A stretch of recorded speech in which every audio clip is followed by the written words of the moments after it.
श्री उत्तराधर सूत्र जो प्रभु महावीर की अंतिम वाणी है, कहते हैं भगवान महावीर स्वामी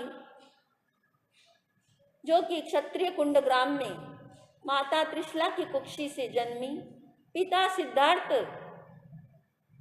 ने उनका लालन पालन किया। देवी देवताओं ने भी जिनका जन्म कल्याणक मनाया, जन्म महोत्सव मनाया। प्रत्येक हर तीर्थंकर के 5 कल्याणक होते हैं, च्यवन कल्याणक, जन्म कल्याणक, दीक्षा कल्याणक और केवल ज्ञान कल्याणक और निर्वाण कल्याणक। भगवान महावीर स्वामी 10वें देवलोक से चवकर के पहले देवानंदा ब्राह्मणी की कुक्षी में आए और फिर बाद में 82.5 रात्रि के बाद वे माता त्रिशला की कुक्षी में आए। ये उनका च्यवन कल्याणक हुआ। माता ने 14 स्वप्न देखे और उसके बाद में प्रभु जब 30 वर्ष के हो गए, उनका 28 वर्ष की उम्र में उनके माता पिता का देहावसान हो गया, स्वर्गगामी हो गए और तभी से वो दीक्षा की आज्ञा मांग रहे थे अपने चाचा सुपाश और बड़े भ्राता नंदीवर्धन से। उन्होंने दीक्षा की आज्ञा प्राप्त की, 2 वर्ष तक गृहवास में रहे और उसके बाद में वे 30 वर्ष की भरी जवानी में इस मोह माया के संसार से मुक्त होकर के और दीक्षा के मार्ग पर, संयम के मार्ग पर बढ़ गए। माया ममता मोह के महान बंधन तोड़ के जी, तोड़ के महावीर जी, कैसे आप निकले घर छोड़ के महावीर जी, कैसे आप निकले घर छोड़ के। बंधुओं, भरी जवानी में घर को छोड़ कर के संयम और त्याग के मार्ग पर, तपस्या के मार्ग पर बढ़ जाना कोई मामूली बात नहीं है। प्रभु ने जब से दीक्षा ली, संयमेण तवसा पाणम भावे माणे विहरई, संयम और तप से अपनी आत्मा को भावित करते हुए वे विचरण करने लगे और भगवान ने 12.5 वर्ष तक, जब तक उनको केवल ज्ञान नहीं हुआ, घोर तपस्या की, घोर साधना की और तपस्या में ही रत रहते थे। 4-4 महीने की भी तपस्या की। 4 महीने तक प्रभु ने न अन्न ग्रहण किया, न जल ग्रहण किया। वे साधना में लीन रहते थे। साधना काल में उन्होंने चंड कौशिक को प्रतिबोध दिया, उनका छद्मस्त काल में दिया गया। ये सबसे पहला चंड कौशिक को प्रतिबोध था। बुझ बुझ चंड कौशिक बुझ, हे चंड कौशिक तुम जागो, बोधि को प्राप्त करो, तुम संबोधि को प्राप्त करो, तुम भवी आत्मा हो, तुम मोक्ष में जाने वाली आत्मा हो। और चंड कौशिक को ज्ञान हुआ, जाति स्मरण ज्ञान हुआ और वह समाधि मरण को प्राप्त होकर के 8वें स्वर्ग में गया। इसी तरह छद्मस्त काल में गोशालक को भी प्रतिबोध दिया, उसको तेजोलेशा का ज्ञान दिया, लेकिन वह तो अविनीत निकला। अविनीत होने से उसकी दुष्ट प्रकृति संसार मार्ग पर ही आगे बढ़ी, मोक्ष मार्ग पर नहीं बढ़ पाई और वह भगवान महावीर स्वामी का विद्वेषी बना, आजीविक मत का प्रचारक बना, लेकिन भगवान महावीर स्वामी के मोक्ष मार्ग का प्रचारक नहीं बन पाया। भगवान महावीर स्वामी ने जब केवल ज्ञान प्राप्त किया, उसके बाद में 30 वर्ष तक उन्होंने विचरण करते हुए और भव्य प्राणियों का उद्धार किया। उनसे 11 गणधर और 1444 ब्राह्मण, जो कि एक गणधर का परिवार था, सभी ने प्रभु महावीर के चरणों में दीक्षा अंगीकार की और भगवान महावीर स्वामी ने चतुर्विध धर्म संघ की स्थापना की। प्रभु महावीर का समवसरण रचा गया। 12 प्रकार की परिषद भगवान की सेवा में प्रभु की वाणी का पान करती थी और भगवान का 30वां चातुर्मास, यानी अपने साधना काल के वैसे 42वां चातुर्मास, पूरे दीक्षा के बाद में और केवल ज्ञान के बाद में 30वां चातुर्मास, उस समय हस्तिपाल राजा ने प्रभु को निवेदन किया कि भगवान, यह आपका अंतिम चातुर्मास है, आप मेरी हस्तिपाल राजा की रज्जुक सभा में यह चातुर्मास बिताएं, वहाँ पर आपका अंतिम समवसरण रचा जाए, यह मेरी हार्दिक भावना है। प्रभु ने उनकी विनती को स्वीकार करके और रज्जुक सभा में अंतिम चातुर्मास दिया। वहाँ पर अंतिम समोसन की रचना हुई और 12 प्रकार की परिषद वहाँ पर विराजमान है और भगवान की ये अंतिम शिक्षाओं का खजाना जो उत्तराध्ययन सूत्र, जिसमें 4 अनुयोग का समावेश है, द्रव्यानुयोग, गणितानुयोग, चरण करनानुयोग और धर्म कथानुयोग, ये चारों अनुयोग इसके अंदर समाविष्ट है। इस तरह से ये जिन वाणी का भगवान महावीर स्वामी के 32 आगमों का सार इसमें समाया हुआ है। एक तरह से ये कहें ज्ञान का अक्षय कोश है।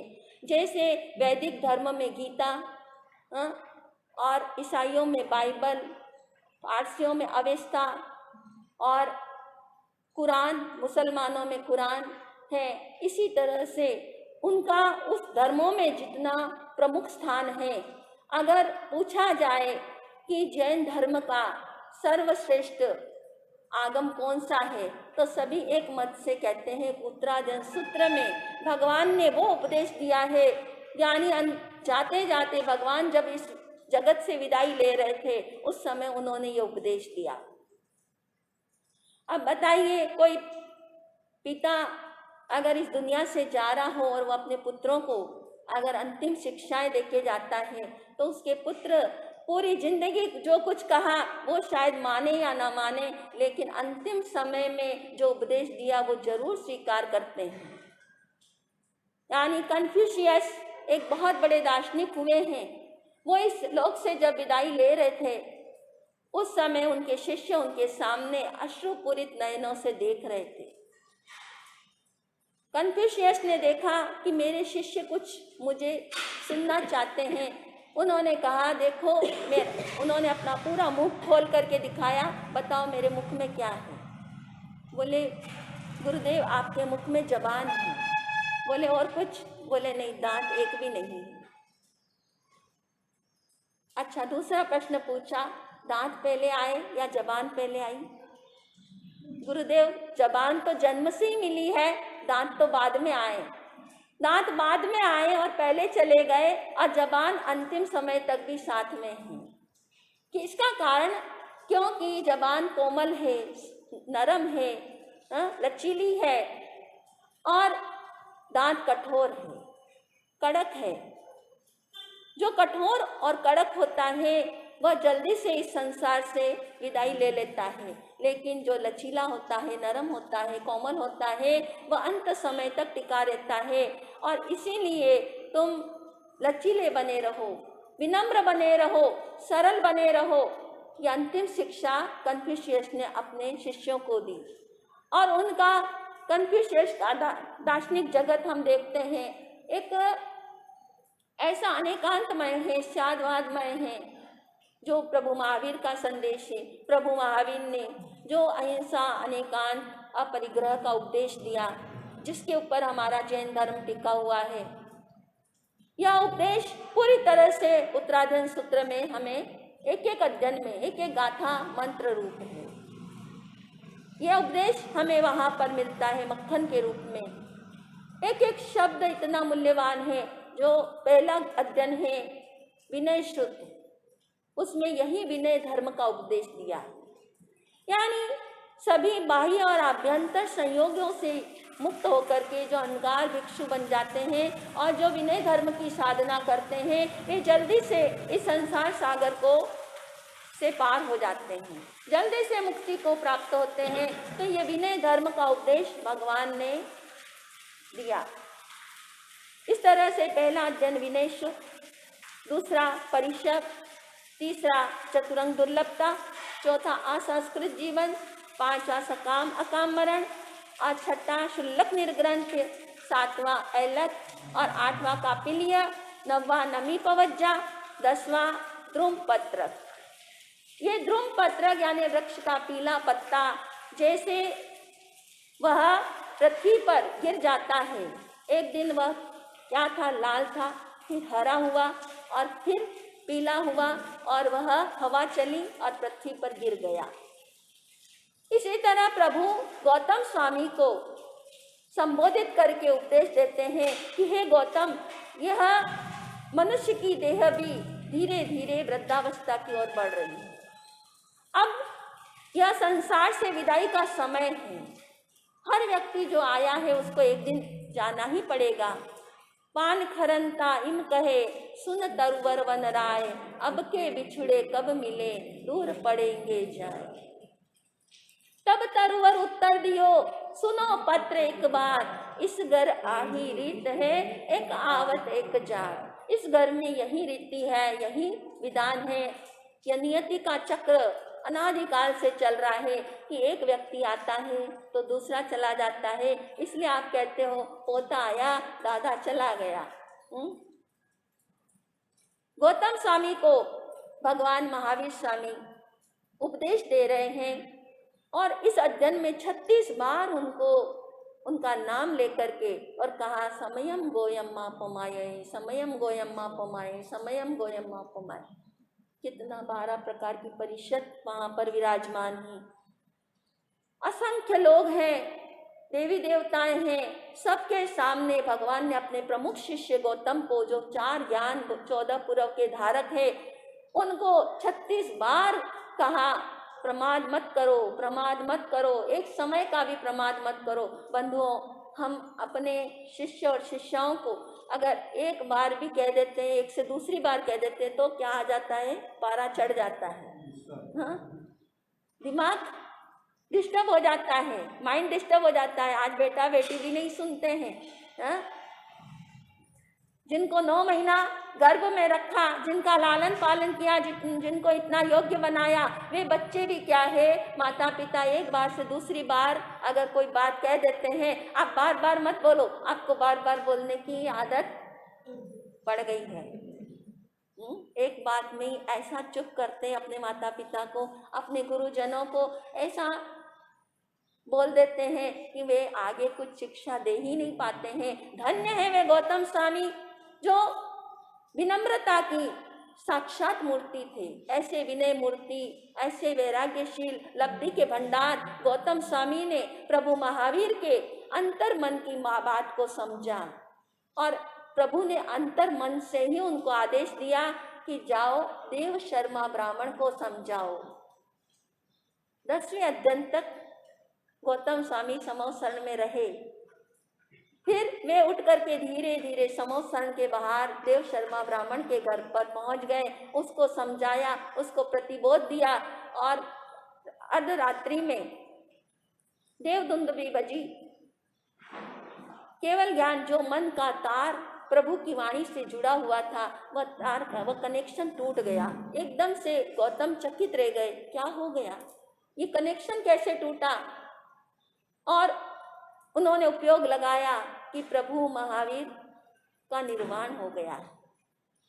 36 अध्ययन फरमाते हुए उसमें 10वें अध्ययन फरमाया, उसके बाद 11वां बहुशुद्ध पूजा, 12वां हरिकेशी मुनि का और 13वां चित्त संभूतिय का, 14वां ईशु कार्य मुनि का, 15वां सभिक्षु और 16वां ब्रह्मचर्य समाधि स्थान का और 17वां पापी श्रमण का, 18वां संयतीय राजा का, 19वां मृगा पुत्रीय, 20वां महानिर्ग्रंथी अनाथि मुनि का और 21वां समुद्रपालीय, 22वां रथनेमीय अरिष्टनेमी का और 23वां केशी गौतमीय केशी गौतम का और 24वां अष्ट प्रवचन माता का और 25वां यज्ञीय, 26वां समाचारी, 27वां खलुंकीय दुष्ट बेल दुष्ट शिष्य का और 28वां मोक्ष मार्ग गति और 29वां सम्यक पराक्रम, 30वां तप मार्ग गति, 31वां चरण विधि का, 32वां प्रमाद स्थान का, 33वां कर्म प्रकृति का, 34वां लेष्या का 6 प्रकार की लेष्या का और 32वां अनगार मार्ग गति और 36वां जीवा जीव विभक्ति। ई पाऊ करे बुद्धे, ई पाऊ करे सिद्धि। ये जो अध्ययन फरमाते हुए 36वां अध्ययन भी पूरा नहीं हो पाया था और प्रभु 36वां अध्ययन फरमाते फरमाते ही मौन हो गए। शैलेशी अवस्था में पहुंच गए, मन वचन काया का निरोध किया, 5 लघु अक्षर उच्चारण करे, अ ई उ री ली 5 लघु अक्षर उच्चारण करे, उतने समय में वे ऋजु गति से सीधे यहाँ से आत्मा शरीर के सर्व अंगों से रोम रोम से आत्मा निकली। यानी हर किसी की आत्मा, संसारी जीवों की आत्मा रोम रोम से नहीं निकलती है। प्रभु महावीर की आत्मा रोम रोम से निकली प्रकाश रूप में, और वह आत्मा अष्ट कर्म से मुक्त होकर के और सिद्ध 14 राजू लोग ऊपर सिद्ध शिला में जाकर के विराजमान हो गई। भगवान सिद्ध बुद्ध और मुक्त हो गए। तो ये उत्तराध्ययन सूत्र बड़ा ही मंगलकारी, कल्याणकारी शास्त्र है। कार्तिक के महीने में इसका स्वाध्याय, इसका श्रवण, इसका मनन, इसका प्रवचन बड़ा ही मंगल और कल्याणकारी होता है, और हमें इसको सुनना ही चाहिए। ज्ञान का अक्षय भंडार है उत्तराध्ययन सूत्र, ज्ञान का अक्षय भंडार है उत्तराध्ययन सूत्र। दर्शन का, सम्यक दर्शन का विस्तार है उत्तराध्ययन सूत्र। चारित्र और तप का श्रृंगार है उत्तराध्ययन सूत्र। चारित्र और तप में से आत्मा का श्रृंगार है उत्तराध्ययन सूत्र। और वीरवाणी का अंतिम सार है उत्तराध्ययन सूत्र। वीरवाणी का यह सार है उत्तराध्ययन सूत्र। तो इस उत्तराध्ययन सूत्र में एक एक अध्ययन प्रधान है, श्रेष्ठ है, और ऐसे उत्तराध्ययन सूत्र की वाचनी हमारे लिए बड़ी मंगलकारी है। हम यहाँ पर पांडेसरा में आए और यहाँ पर हमने उदना में भी उत्तराध्ययन सूत्र का मूल पाठ हुआ, दोपहर के समय 3 से 4, और यहाँ पर भी 3 से 4 मूल पाठ हुआ। आपको दीपावली पर्व पर ये मूल पाठ सुनने का लाभ मिला, हमको सुनाने का लाभ मिला। आपको हम धन्यवाद देते हैं कि आपने हमें ऐसा अवसर दिया। श्रावक श्राविका लाभ नहीं ले तो साधु साध्वी भी खा लिए इस चातुर्मास में। वैसे भी कोरोना काल में क्या हो रहा है, सब साधु साध्वी अपनी अपनी साधना में, तपस्या में लगे हुए हैं। हाँ, और उदना संघ हमको एक ही बात कहता है कि महाराज साहब आपने 42 चातुर्मास कर लिए, आप 42 चातुर्मास तक तो सेवा ही देते रहे हो, अब आप अपनी आत्मा की सेवा करो। अब आप हमारे को तो बहुत दिया है, और ये कहने वाले श्रावक श्राविका भी बहुत कम होते हैं भाई बहनों। अक्सर एक मंगलिक नहीं सुनाओ, एक जरा सा सामने नहीं देखो तो भी क्या हो जाता है, कंप्लेन आ जाता है। आपकी भावुकता है, आपकी भावना ऐसी है कि महाराज साहब थोड़ा भी हमें देख ले, हमें मंगलिक सुना दे, हम निहाल हो जाएंगे। ये आपकी भावना है। लेकिन आप विचार करो, एक आया मंगलिक सुना और फिर वो गया, दूसरा आया फिर मंगलिक सुना फिर वो गया, फिर तीसरा आया फिर मंगलिक सुना फिर वो गया, तो साधु साध्वी अपनी साधना कब करेंगे, तपस्या कब करेंगे? हाँ, तो इसलिए ये चातुर्मास हमें सूरत का या आध्यात्मिक चातुर्मास कभी भुलाया नहीं जाएगा। जो आप लोगों ने हमें अवसर दिया साधना का, हमें जो तपस्या करने का अवसर मिला इस चातुर्मास में, हम चारों साध्वियों की जो तपस्या चली है, हम चारों प्रसन्न हैं। बहुत अच्छी तपस्या हुई है। एकांतर तप, एकाशन तप, आयम्बेल तप, उपवास, ये चलता ही रहा है और अभी लगातार चल रहा है। हाँ, हमारे साथ लोग पूछते हैं हमारे साथ पारना कब करोगे। अभी भी उदना से हम आ रहे थे तब पूछा पारना नहीं है आपका, पारना कब करोगे? हमने बोला अब चौमासे में पारना नहीं होगा, अब चौमासे के बाद पारना का जैसा अवसर होगा देख लेंगे। तो लगातार तपस्याएं चारों साध्वी जी की जो चल रही है वो सब आप लोगों का सहयोग है। आपको मैं लाख लाख धन्यवाद देती हूँ। आपकी सेवा भक्ति को हम कभी विस्मृत नहीं कर सकते। तो बंधुओं, ये उत्तराध्ययन सूत्र बड़ा मंगलकारी कल्याणकारी शास्त्र है। 2 पद गा करके मैं उत्तराध्ययन सूत्र की महिमा आपके सामने रख रही हूँ। जहाँ शब्द शब्द में ज्ञान सिंधु का दिखता जब नजारा, श्री उत्तराध्ययन सूत्र प्यारा, श्री उत्तराध्ययन सूत्र प्यारा।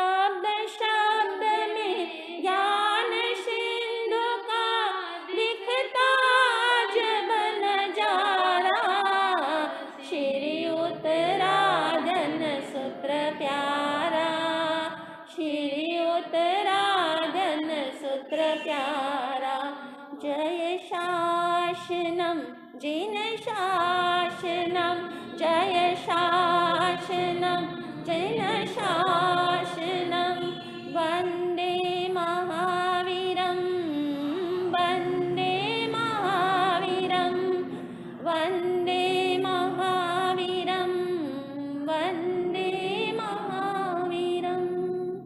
तो बंधुओं, ये बहुत अच्छी काव्य रचना है। पहले अध्ययन से 36 अध्ययन तक एक एक पद्य को इसमें गाया गया है। हम उत्तराधन सूत्र का मूल पाठ जरूर श्रवण करें या स्वयं भी स्वाध्याय करें। वे भाग्यशाली लोग हैं जो उत्तराधन सूत्र को रोज अपने हाथों में लेते हैं। हाँ, ये एक पवित्र ग्रंथ है। अगर आप पढ़ नहीं पाए लेकिन रोज अगर उसको हाथों में लेकर के एक बार उत्तराधन सूत्र को का दर्शन कर लें, उसको नमन कर लें, जिनवाणी को नमन करें और यह भावना भाए मेरा वो दिन धन्य होगा जब मैं इस उत्तराधन सूत्र को पूरा पढ़ सकूंगा, इसको कंठस्थ कर लूँगा, इसके भावों में रमण करूँगा, इसके एक एक शब्द के अर्थ को मैं हृदयंगम कर लूँगा, वह दिन मेरा धन्य धन्य हो जाएगा। तो बंधुओं, ये जीवन को पवित्र करने वाला शास्त्र है, तत्व ज्ञान का खजाना है, आचार और विचार का अक्षय कोश है। इस उत्तराधन सूत्र को बार बार पढ़ें। हमारे सौभाग्य है इस चातुर्मास में उत्तराधन सूत्र का विशेष स्वाध्याय चल रहा है और हमारी साध्वियों ने इस चातुर्मास में उत्तराधन सूत्र को कंठस्थ किया, पूरा उत्तराधन सूत्र को याद किया। मुझे गर्व है इस बात का कि ये लॉकडाउन के पीरियड में इसकी सार्थकता नजर आई कि उत्तराधन सूत्र को कंठस्थ कर लिया उन्होंने। हाँ, मैंने भी इसको बहुत सारे अध्ययन कंठस्थ किए, 1-2 अध्ययन मेरे बाकी हैं, बाकी मेरा भी पूरा कंठस्थ है, पर छोटी साध्वियों ने पूरा कंठस्थ कर लिया, इसलिए मैं उनको साधुवाद अर्पित करती हूँ। इसी मंगल भावना के साथ में ओम श्री विमल नाथाय नमः बोलिए। ओम श्री विमल नाथाय नमः। ओम श्री विमल नाथाय नमः। बोलिए श्री विमल नाथ भगवान की जय।